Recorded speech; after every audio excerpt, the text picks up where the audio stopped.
Hola, veus, pares i mares lamenten que la majoria d'escoles municipals de Lleida no disposen de sistemes de climatització, en especial les escoles bressol municipals. És un exemple l'escola bressol d'Alvarès, ubicada a l'avinguda Miquel Batllori, al barri de la Bordeta.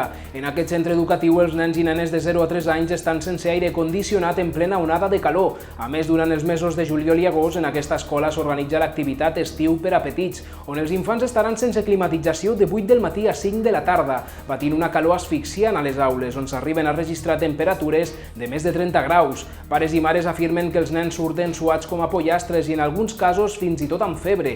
L'equip docent de l'escola ja ha emès diverses queixes als departaments corresponents de l'Ajuntament de Lleida, els quals de moment han fet un informe de confort tèrmic a les aules, però encara no han aportat cap solució.